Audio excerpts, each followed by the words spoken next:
mereka juga mahu dengar bersama tentang nama-nama daripada muslimin dan muslimat.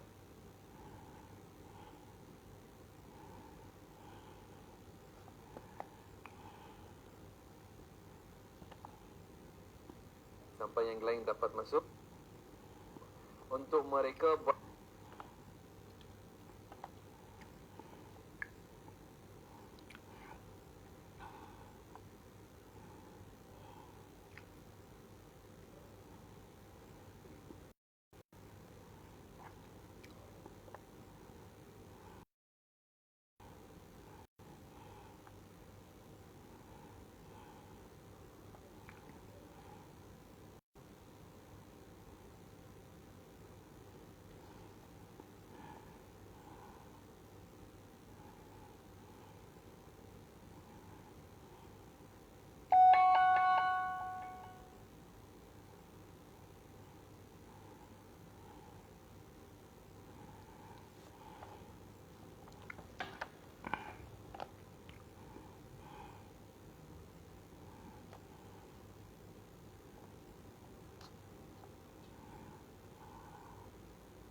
Assalamualaikum warahmatullahi wabarakatuh.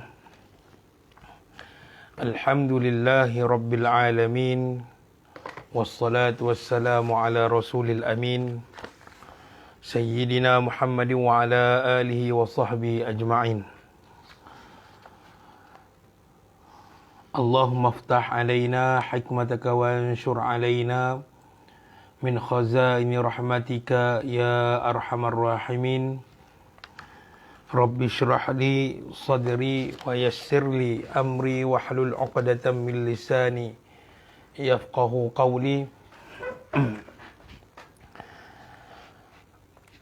Allahumma salli ala badrit tamam wa misbahiz zalam wa miftahi daris salam wa syamsi dinil islam Muhammadin sallallahu alaihi salatu wassalam.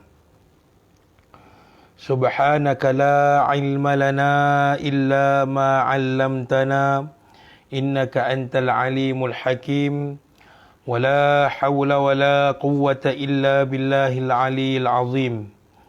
Bismillahi ma syaa Allah la yasuqul khaira illa Allah. Bismillahi ma syaa Allah la yasrifu su'a illa Allah.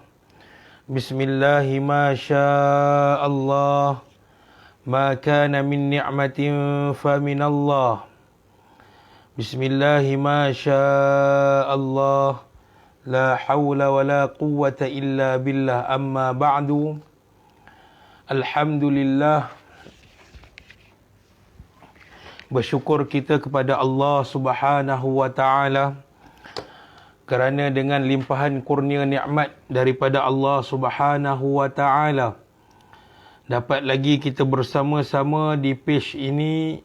Semoga ianya dapat memberi manfaat yang berpanjangan kepada kita dan diharapkan tuan-tuan dan puan-puan dapat share video ini. Bukanlah untuk saya jadi famous, tetapi tidak, kita nak kongsikan ilmu bersama. Semoga kita dapat manfaat yang berpanjangan selagi mana ada sahabat-sahabat kita yang mendengar kuliah-kuliah ini. Jadi alhamdulillah, bersyukur kepada Allah Subhanahu wa taala kerana Allah memberikan kesempatan kepada kita untuk kita berada di dalam satu bulan yang mana pada asalnya bulan ini, yakni bulan Rabiul Awal. Bulan Rabiul Awal pada asalnya tidaklah dia famous dan tidaklah dikenali seperti mana hari ini, akan tetapi setelah kelahiran baginda Nabi SAW, barulah meriah bulan Rabiul Awal pada zaman itu. Jadi keberkatan kemuliaan yang Allah berikan kepada baginda Nabi SAW ini telah bermula semenjak sebelum kedatangan baginda Nabi SAW. Jadi kita cuba, tuan-tuan yang dirahmati Allah, kita cuba untuk bulan Rabiul Awal ini sehabis mungkin kita kongsikan kepada anda semua untuk kita menyemai rasa cinta kepada baginda Nabi SAW dengan cara kita ambil inisiatif page pengajian Baitul Anwar. Ustaz Farid ini mengambil inisiatif untuk kita membaca sebuah kitab yang dikarang oleh para ulama dan dihimpunkan oleh para ulama berkenaan dengan sifat-sifat yang sempurna yang Allah jadikan kepada baginda Nabi SAW. Jadi kata Nabi SAW di dalam satu hadis yang mana Nabi bersabda, la yu'minu ahadukum hatta akuna ahabba ilaihi min walidihi wa walidihi wan nasi ajma'in. Kata Nabi SAW, tidak sempurna iman seseorang daripada kamu sehinggalah akuna ahabba ilaihi, sehinggalah dia mencintaiku melebihi mencintainya, dia mencintai Rasulullah lebih daripada dia mencintai ibu bapanya dan anak-anaknya dan manusia sekelilingnya. Dan pernah diriwayatkan oleh para ulama, suatu ketika Sayyidina Umar Al-Khattab pernah memberitahu kepada baginda Nabi SAW, pernah berkata kepada Rasulullah SAW, ya Rasulullah, aku mencintai engkau ya Rasulullah. Cintaku kepada engkau melebihi daripada cintaku kepada kedua ibu bapaku. Akan tetapi aku mencintai diriku lebih sikit daripada mencintaimu. Maka apa Rasulullah SAW balas kepada Sayyidina Umar Al-Khattab?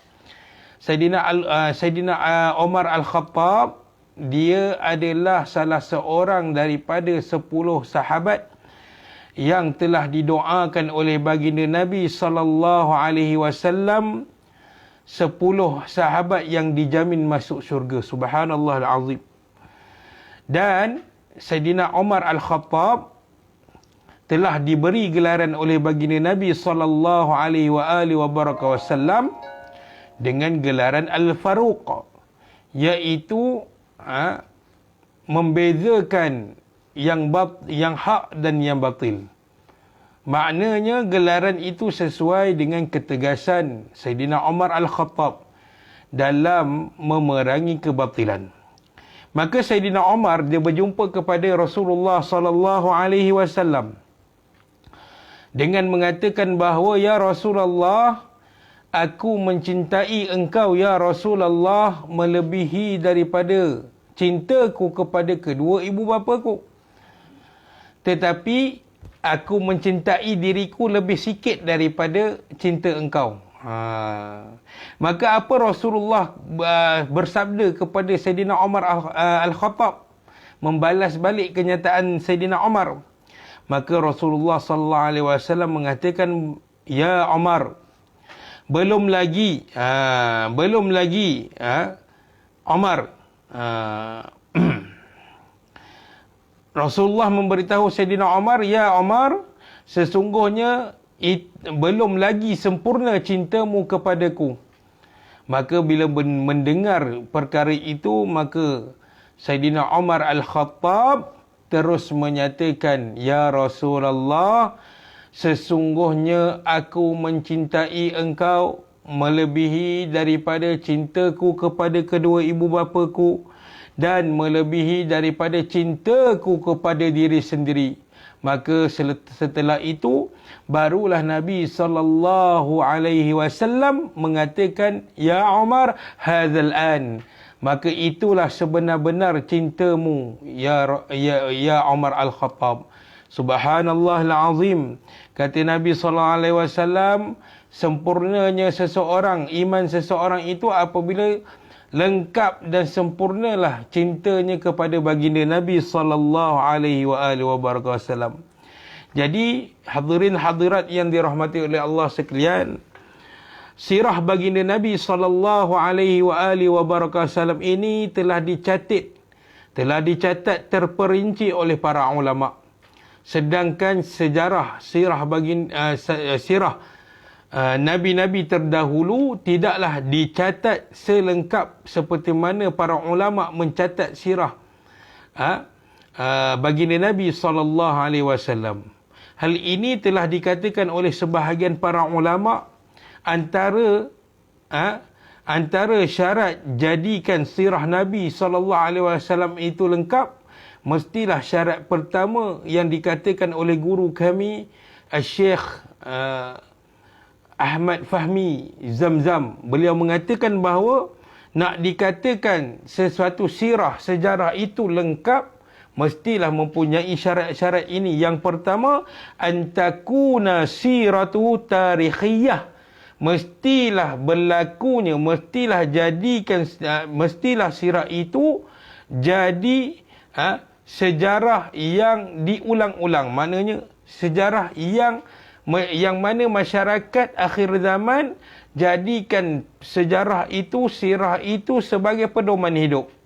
Inilah yang berlaku sekarang, yang mana kita mengikut sunnah-sunnah baginda Nabi SAW. Dan para ulama meneliti sirah baginda Nabi SAW selengkap-lengkapnya. Bahkan dimuliakan oleh Allah Subhanahu wa taala.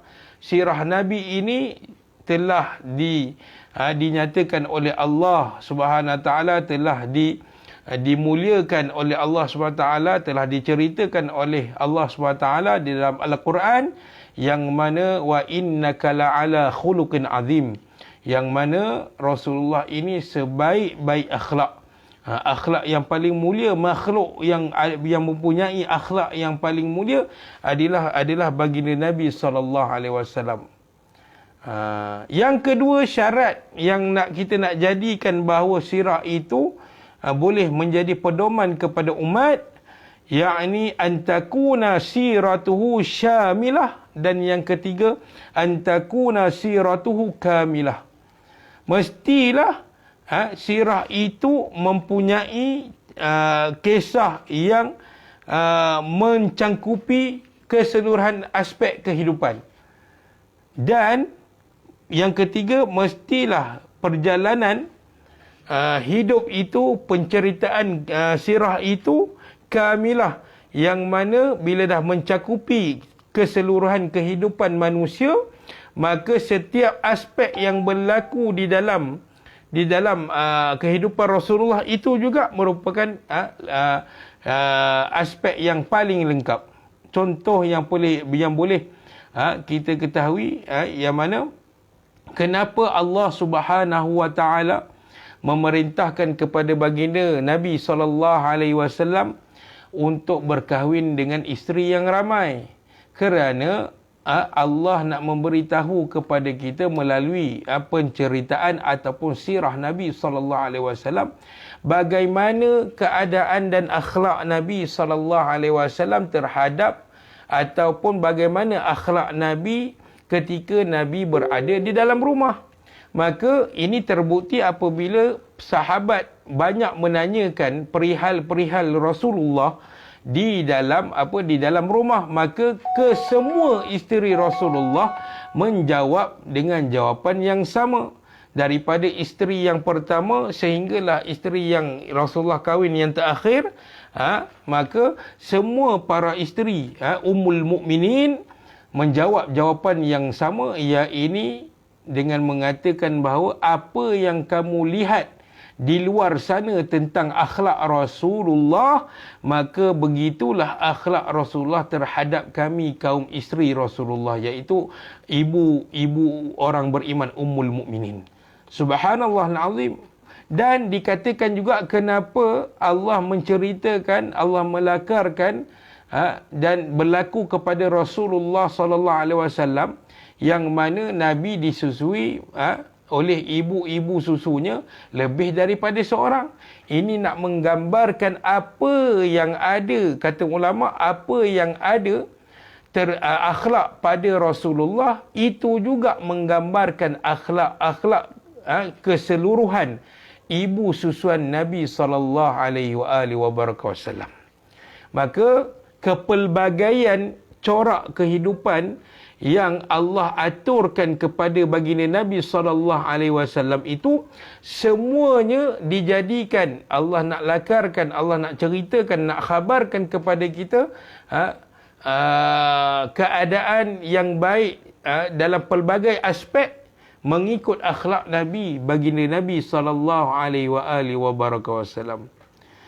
Itu secara awalnya. Jadi kita membaca, kita nak kongsikan kepada anda tentang kitab Syama'ilul Muhammadiyah ini dengan niat kita kenal betul-betul baginda Nabi sallallahu alaihi wasallam. Jadi insya-Allah kita akan buat live ni setiap malam mengikut tertakluk kepada pindaan.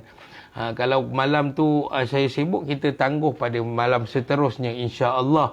Tapi kita tidak akan berhentilah daripada bulan Rabiul Awal ini, daripada membaca kitab Syama'ilul Muhammadiyah. Maka kita mulakan perbincangan ataupun perbahasan kita berkenaan dengan ciri-ciri yang ada pada Rasulullah, dengan kita nak kenal siapakah nama Nabi dan keturunan Nabi sallallahu alaihi wasallam. Nama Nabi kita dah tahu.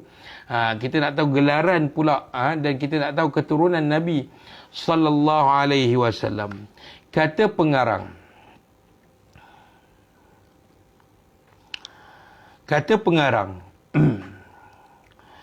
fanabda'u binisbihi. Kita nak tahu nak tahu gelaran yang diberikan kepada Rasulullah dan keturunan Rasulullah sehingga mana. Jadi kita nak baca tentang nasab keturunan baginda Nabi sallallahu alaihi wasallam. Maka kata pengarang, Rasulullah ini digelar sebagai Abul Qasim, iaitu bapa ayah kepada Qasim.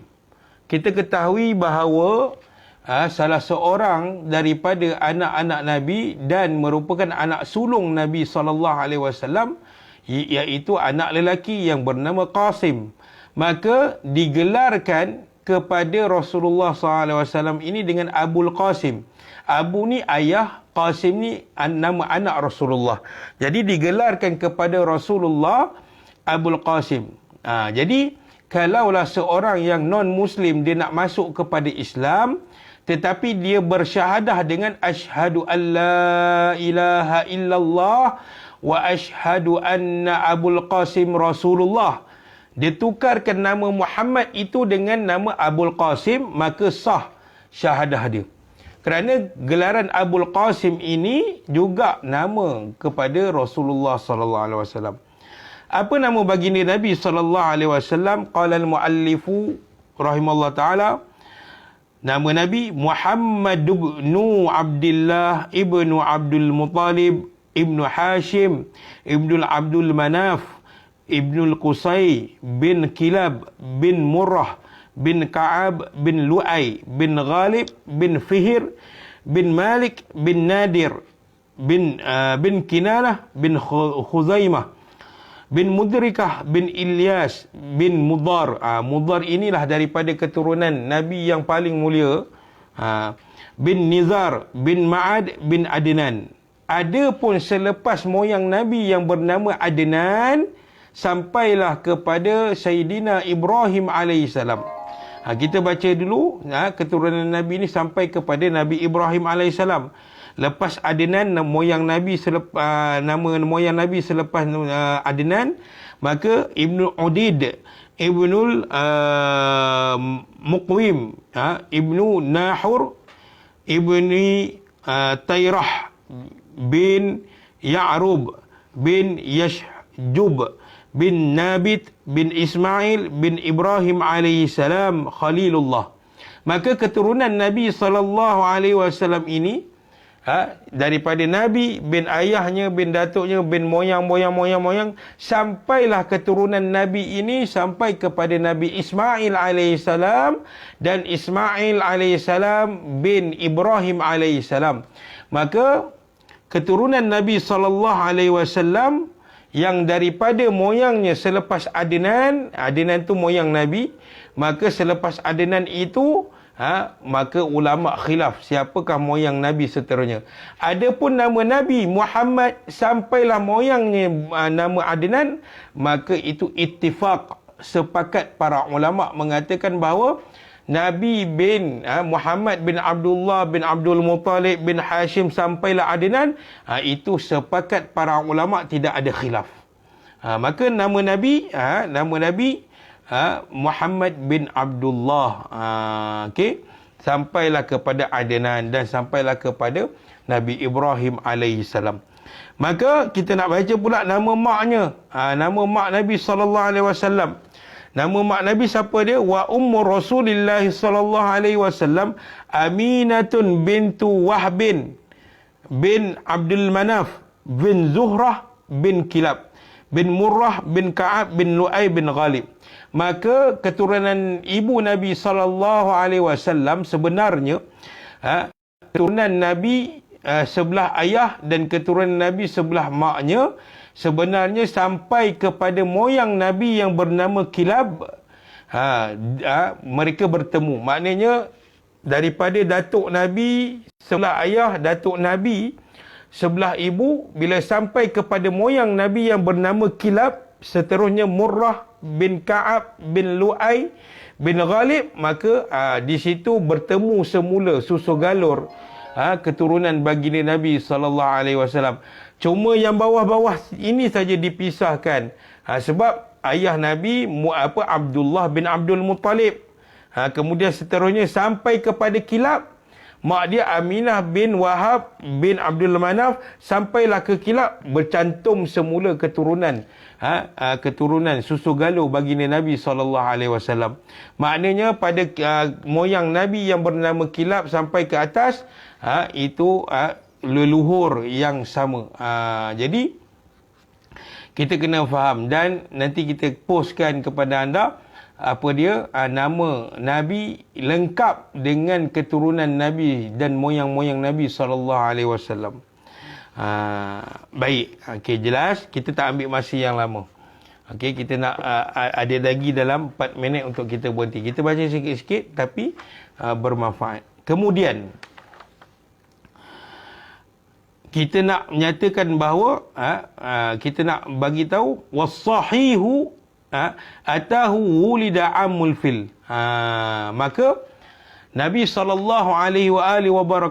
ini yang sahih dalam pendapat para ulama, maka Nabi ini dilahirkan daripada ibunya pada tahun gajah. Ada pun sebahagian ulama ada khilaf tentang tahun kelahiran baginda Nabi SAW. Yang sahih adalah pada tahun gajah. Dan kematian ayah baginda Nabi SAW juga ada khilaf, tetapi yang sahih adalah pada kematian ayah Nabi pada di mana, iaitu di Abwa. bainal Makkah wal Madinah. Yakni yang lain ada sebahagian para ulama berkhilaf pendapat, tidak sepakat di manakah tempat wafatnya ayah baginda Nabi SAW. Ada yang mengatakan di Darul Nabirah, satu tempat yang lain, dan yang sahih adalah bahawa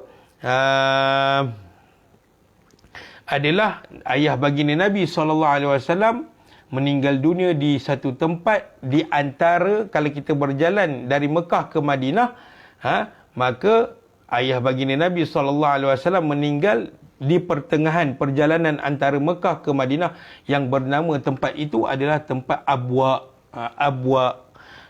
Dan tidak dijagalah sekarang ni tempat itu. Dan sebahagian daripada para sahabat juga, diriwayatkan daripada sahabat juga, ada yang mengatakan bahawa ayah baginda Nabi SAW meninggal dunia ataupun wafat di Madinatul Munawwarah. Tapi yang jelas, yang sahih adalah ayah baginda Nabi SAW meninggal dunia di perkampungan yang bernama Abwa. Dan juga ada khilaf juga di antara para ulama, tetapi kita ambil yang sahih saja, yang mana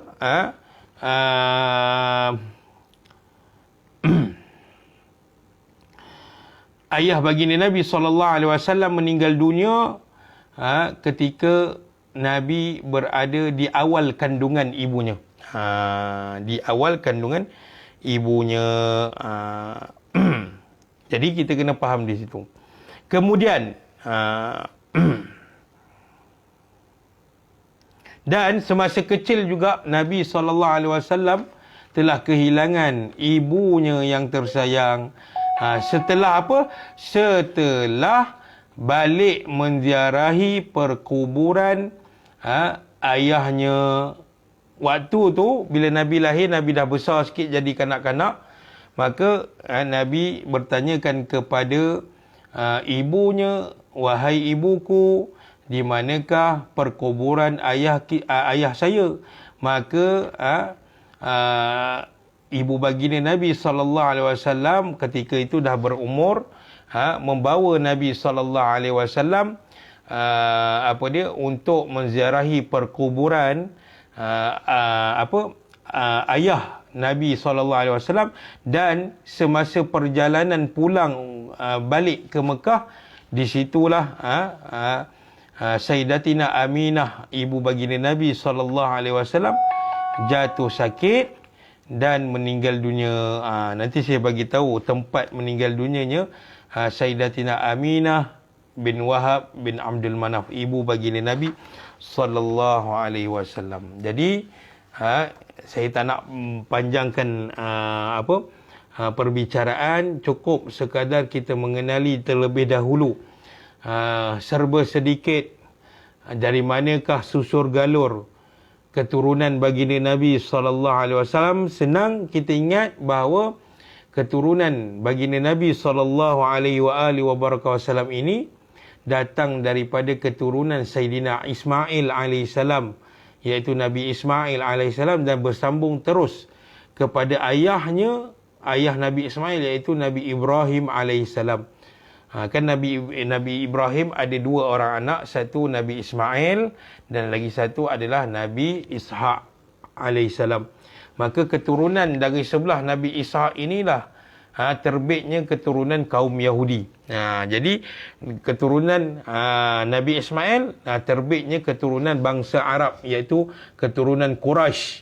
Keturunan Quraisy ni tuan-tuan yang dirahmati oleh Allah sekalian, telah diriwayatkan daripada sahabiah, seorang sahabat Nabi yang perempuan bernama Ruqaykah binti Abi Syaifi, yang mana satu ketika Makkah Al-Mukarramah ini mengalami kering kontang dan tidak ada air. Lalu satu ketika Ruqaykah binti Abi Syaifi ini tidur dan dia bermimpi. Dalam mimpinya itu tidak ada orang, cuma dia mendengar suara yang mana suara bisikan itu menceritakan tentang ciri-ciri keluarga baginda Nabi SAW. Dan ketika itu Nabi SAW dia tak dewasa lagi, masih kanak-kanak, yang mana dijaga, Nabi hidup ketika itu di bawah jagaan Abdul Muttalib, iaitu datuk Nabi SAW. Maka dikatakan serba sedikit dalam hadis tu, kita tak nak ambil yang panjang, hadis ni panjang. Jadi dalam mimpi Ruqaykah binti Syaifi ini, dalam mimpinya dinyatakan bahawa akan datang seorang berketurunan yang mulia, yang mana bangsanya mulia, dan keturunannya mulia juga. Maknanya ini menafikan ada golongan yang mengatakan bahawa Nabi SAW lahir daripada perkahwinan yang tidak sah. Ada yang mengatakan bahawa Nabi SAW ini lahir daripada perlakuan zina ibu dan ayah Nabi. Wa iyazubillah. Barang siapa yang beriktikad dan yakin dengan dia cakap begitu, maka dia telah mendustakan Al-Quran dan hadis Nabi SAW. Sedangkan Nabi SAW lahir daripada perkahwinan ibu dan ayahnya yang sah, dan lahir daripada keturunan yang mana telah disebut dalam riwayat Ruqaykah binti Syaifi ini, yang menyatakan bahawa Nabi ini mempunyai keturunan yang paling mulia. Jadi di manakah golongan yang sesat ini, di manakah bukti bagi golongan sesat ini yang menyatakan bahawa Nabi SAW lahir daripada ibu bapanya yang berzina? Wa'iyyazubillah. Ini perkara yang mendustakan Al-Quran, perkara yang mendustakan hadis Nabi. Jadi barang siapa yang mendustakan Al-Quran dan barang siapa yang mendustakan hadis Nabi SAW, maka dia jatuh kufur, kerana Al-Quran dan hadis adalah sumber utama rujukan bagi umat Islam. Jadi kita tak perlu ikut golongan ini dengan mengatakan ayah dan ibu Nabi ini berzina. Sehingga kan mereka mampu mengatakan, golongan sesat ini mampu mengatakan bahawa sekarang ayah dan ibu Nabi berada di dalam neraka Jahannam. Wa'iyyazubillah. Ini perkara yang mendustakan hadis Nabi SAW. Sedangkan Nabi menyatakan bahawa yang bermaksud aku dilahirkan daripada perkahwinan yang sah, nikah yang sah. Yakni apa dia? Sayyidina Abdullah dan ibunya Sayyidatina Aminah berkahwin dengan mengikut syariat pada ketika itu. Memang tidak ada syariat yang Nabi bawa ketika itu sebab Nabi belum dilahirkan. Tetapi pada ketika itu mungkin ikut syariat kitab-kitab terdahulu, maka dikahwinkan Abdul Muttalib, dikahwinkan Datuk Nabi mengkahwinkan Abdullah ayah Nabi dengan ibunya Sayyidatina Aminah Al-Kubra. Jadi wallahu alam. Jadi cukuplah sekadar malam ini. Semoga ia bermanfaat dan dapat sebarkan kepada yang lain, dan diharapkan tuan-tuan dan puan-puan yang dirahmati oleh Allah Ta'ala berkongsilah ilmu dengan saya. Kalau ada kesilapan dalam kata-kata saya yang mengwahamkan fikiran kita, betul ke ustaz ni kata kan. Jadi tolong komen, boleh tegur saya, insya-Allah kita akan perbetulkan. Alhamdulillah, ini permulaan kita mulakan pembacaan kitab Syama'ilul Muhammadiyah. Semoga ianya bermanfaat. Mohon maaf kalau ada terkasar bahasa. Mohon maaf mengambil masa tuan-tuan dan puan-puan pada malam ini. Tetapi percayalah, insya-Allah dengan kita membaca Syama'ilul Muhammadiyah, kitab menceritakan tentang kesempurnaan baginda Nabi SAW, pasti insya-Allah dengan kita berselawat kepada Nabi, insya-Allah pastinya Rasulullah kenal kita di yaumul akhirah, dan kita akan mendapat syafaat daripada baginda Nabi SAW. Aqulu qawli hadha wa astaghfirullah li wa lakum. Saya akhiri dengan Assalamualaikum warahmatullahi wabarakatuh.